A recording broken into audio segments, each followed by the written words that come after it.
Halo, apa kabar semuanya? Semoga kalian semua sehat dan selalu diberi banyak rezeki ya guys. Film diawali dengan memperlihatkan seorang kakek bersama cucunya yang hendak membeli sepeda berwarna biru. Namun sesampainya di sana, si penjual itu justru menyuruh mereka untuk datang lagi nanti karena stok sepeda biru ternyata sudah habis. Tak lama, penjual itu langsung menghubungi anak buahnya untuk mencuri sepeda biru di area sekolah. Keesokan harinya, kita diperkenalkan dengan seorang remaja bernama Matilda. Dan ternyata, sepeda yang dicuri itu adalah miliknya. Karena hal itu, kini Matilda kesulitan berangkat sekolah. Terlebih lagi, mobil yang biasa digunakan ibunya juga mogok. Lalu sang ibu segera menghubungi suaminya, Marus, yang kebetulan baru saja akan pulang setelah bertugas di luar negeri selama berbulan-bulan. Namun karena banyaknya hambatan, Matilda akhirnya terpaksa harus berangkat sekolah naik kereta, diantar oleh ibunya. Di sisi lain, kita juga diperkenalkan dengan dua pria bernama Otto dan Lenar yang sedang berjuang keras mencapai target perusahaan. Sayangnya, pada hari itu juga mereka berdua harus dipecat. Singkat cerita, ketika Otto hendak pulang menggunakan kereta, ia melihat seorang pria yang membuang makanannya, padahal makanan itu sama sekali belum disentuh. Bahkan di sana, Otto juga melihat seorang laki-laki bertato yang terlihat gagah dan mencurigakan. Lalu tak lama kemudian, terlihat sebuah kereta yang akan berangkat menuju sekolah. Sarah yang tahu ibunya Matilda tidak bisa ikut, hanya bisa menitipkan putrinya di tempat duduknya. Namun sesaat kemudian, kereta itu mengalami kecelakaan besar. Semua orang panik dan berkata dengan sangat mengenaskan. Otto yang hanya mendapatkan luka ringan dan hendak pulang ke rumahnya, melihat Matilda yang tengah syok akibat kehilangan ibunya. Di balik itu, terlihat Markus yang didatangi oleh rekan militernya dan mengatakan kalau Markus harus segera mengambil cuti karena istrinya kini telah tiada.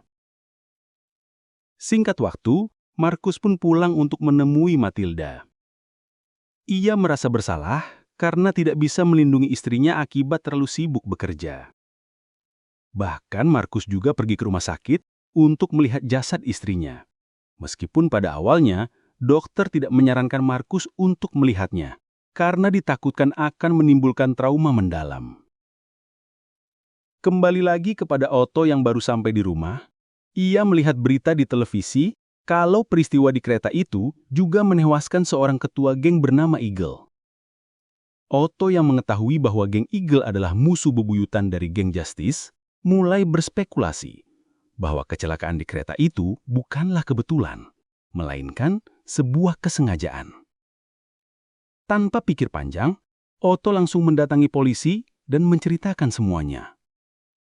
Ia bahkan mengatakan bahwa ia melihat seorang pria yang membuang makanan, padahal sama sekali belum disentuh, dan pria itu keluar dari kereta sebelum kecelakaan terjadi. Namun sayangnya, polisi hanya menganggap Otto sedang mengarang cerita. Terlebih lagi, tidak ada bukti apapun untuk menuduh geng Justice melakukan hal tersebut. Lenar dan memintanya untuk membobol server kereta api demi mengetahui siapa orang yang sempat membuang makanan sebelum peristiwa itu terjadi. Otto sangat yakin bahwa orang itulah penyebab kecelakaan tersebut, meski polisi hanya menganggap kejadian itu sebagai kecelakaan biasa. Di sisi lain, terlihat Markus dan Matilda yang masih diliputi kesedihan mendalam setelah kepergian sang ibu tercinta. Tak lama, Otto dan Lenar mendatangi rumah Matilda. Mereka bertemu langsung dengan Markus, yang dengan heran bertanya, "Kenapa kalian bisa tahu rumah ini?" Otto menjawab dengan tenang bahwa Lenar adalah ahli pembobol server, sehingga mereka bisa melacak data Markus. Dari situlah, Markus diketahui seorang marinir yang gagah dan tangguh. Otto lalu menjelaskan bahwa kecelakaan kereta itu bukanlah kebetulan, melainkan hal yang disengaja. Ia pun meminta Markus untuk ikut mengusut kasus tersebut. Markus yang mendengar hal itu langsung mengajak Otto dan Lenar ke gudangnya untuk membicarakan hal ini secara lebih jelas. Di sana, Otto menceritakan apa yang ia lihat. Ia mencurigai seorang pria yang membuat kereta itu seolah-olah mengalami kecelakaan karena di dalamnya ada seorang ketua gangster yang sedang diincar. Bahkan, Otto juga menjelaskan bahwa ia sudah melaporkan semuanya ke polisi. Namun, para polisi tetap beranggapan kalau peristiwa itu hanyalah kecelakaan biasa. Hingga setelah mendengar itu, Markus sadar bahwa semua ini bukan kecelakaan biasa. Ia pun bertekad untuk membalaskan dendam istrinya bersama Otto dan Lennart. Mereka mencoba mencari petunjuk, namun yang ditemukan hanyalah foto samar dari CCTV tanpa identitas yang jelas. Karena itu, Otto dan Lennart memutuskan menemui seorang teman yang ahli dalam mendeteksi wajah. Keesokan harinya, mereka bertemu Tyler, seorang pria besar yang terlihat bodoh, namun sebenarnya sangat jenius. Bersama Tyler, mereka terus mencari data demi menemukan identitas pria misterius itu. Sayangnya, hasilnya masih nihil.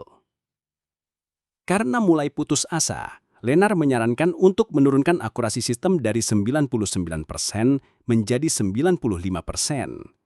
Tyler menolak dengan tegas, karena 99% adalah standar keamanan. Namun setelah dipaksa, akhirnya ia pun menurunkan tingkat akurasi itu menjadi 95%. Tak lama setelah itu, muncullah hasil yang mengejutkan. Mereka berhasil menemukan identitas pria tersebut. Namanya adalah Pele. Dan ternyata, ia adalah adik kandung dari ketua gangster Justice. Mengetahui hal itu, Otto semakin yakin bahwa kecelakaan kereta itu sebenarnya adalah serangan terencana dari gangster Justice kepada ketua gangster Eagle. Di sisi lain, terlihat Markus yang saat ini sangat marah karena Matilda pulang larut malam bersama pacarnya yang bernama Sirius. Emosi Markus semakin menjadi-jadi ketika Sirius mengatakan sesuatu, hingga membuat Markus menamparnya. Tentu saja hal itu membuat Matilda kecewa, karena ayahnya selalu bersikap arogan seperti itu. Keesokan harinya, saat Matilda hendak berangkat sekolah, Markus menyuruhnya untuk membawa pacarnya ke rumah. Karena Markus sudah mengetahui identitas pelaku sebenarnya. Mereka pun langsung bergegas ke rumah orang tersebut, yaitu Pele, adik kandung dari ketua gangster Justice.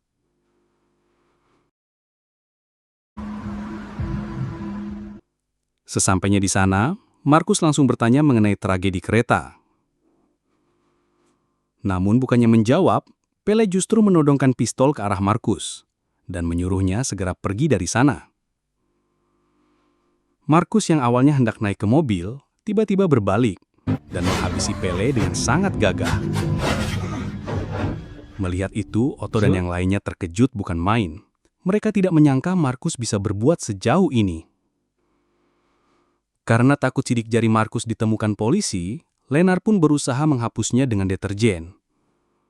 Namun saat hendak mengambil deterjen itu, Lennart justru menemukan seorang pria yang sedang disekap.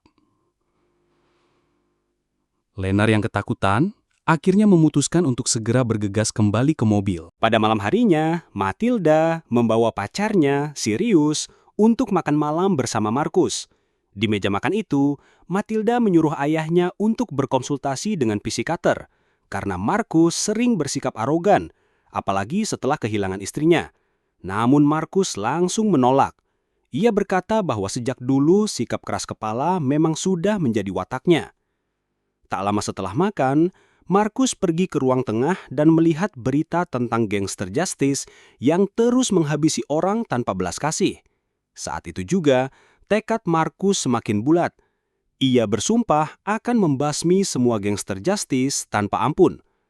Keesokan harinya, Markus meminta Otto dan yang lain untuk memberikan semua identitas gangster Justice, karena kini Markus siap menghabisi mereka satu persatu. Otto awalnya menolak, karena ia sangat tidak setuju dengan rencana berbahaya ini, namun akhirnya ia pun ikut bergabung. Saat mereka hendak pergi ke rumah teler untuk mencari identitas para gangster, tiba-tiba saja Matilda baru saja pulang. Hal itu membuat Otto panik dan langsung bersembunyi di gudang, karena ia takut Matilda akan marah. Mengingat dulu ia pernah menyuruh ibunya duduk di kursi sebelum kecelakaan itu. Matilda yang heran pun bertanya, mengapa Otto bersembunyi? Hingga Lennart dan Teller akhirnya menjawab bahwa mereka adalah psikater yang diminta ayahnya datang, sementara Otto hanyalah teman mereka. Di ruang interogasi, Kurt dengan wajah penuh amarah bertanya, siapa orang yang sudah menghabisi adiknya Pele? Ia bahkan mengancam akan menghabisi Budaska jika ia tidak mau membuka mulut. Sarah Bodaska yang ketakutan akhirnya berkata bahwa ia hanya mendengar sebuah nama. Nama itulah yang terus disebut sebagai pembunuh Pele. Kini Markus dan teman-temannya memutuskan untuk mencari identitas gangster itu. Mereka mengakses komputer Markus, namun komputernya terlalu lemot. Karena itu Terence menyarankan agar Markus menggunakan komputer Taylor. Maka mereka pun menuju rumah Taylor, namun setibanya di sana, para gangster ternyata sudah lebih dulu mengintai. Saat Markus dan yang lain hendak masuk, baku tembak pun pecah.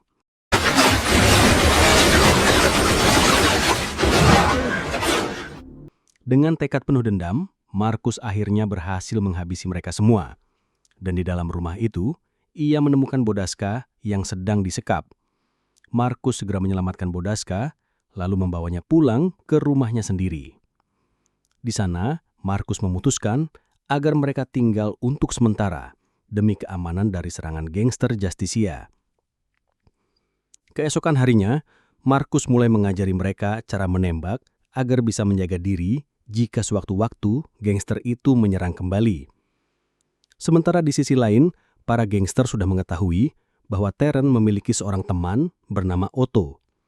Kurt, sang ketua besar pun memerintahkan anak buahnya untuk mencari Terence atau Otto.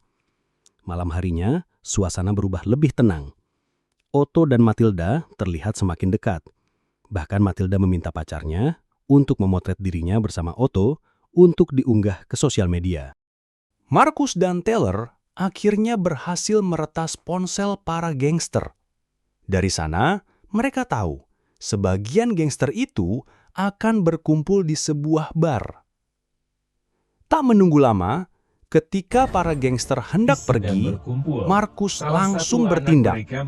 Dengan gagah berani, ia menghabisi mereka semua. Keesokan harinya, saat gangster Justice sedang berkumpul, salah satu anak buah mereka menemukan sebuah video. Video itu ternyata sudah diunggah Otto ke sosial media. Sementara di sisi lain, Lennart tengah berbincang dengan Bodaska. Ia bertanya pelan, "Apakah kau tahu tentang kecelakaan kereta api yang menewaskan banyak orang?" Bodaska menjawab dengan suara gemetar. Semua orang di Denmark tentu tahu. Tapi, pada saat kejadian itu, aku sedang bersama Pele di Jerman. Mendengar jawaban itu, Lennart sangat terkejut. Ternyata, selama ini mereka salah orang. Pele dan gangster Justice tidak ada hubungannya dengan tragedi kereta api itu.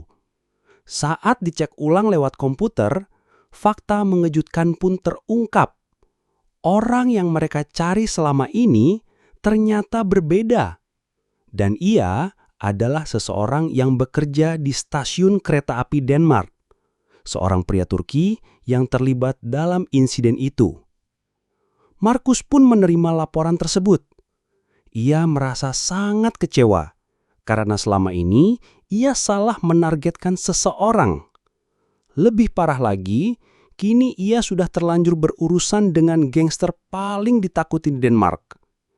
Markus bimbang, hatinya hancur karena kenyataan pahit itu tak bisa ia tolak.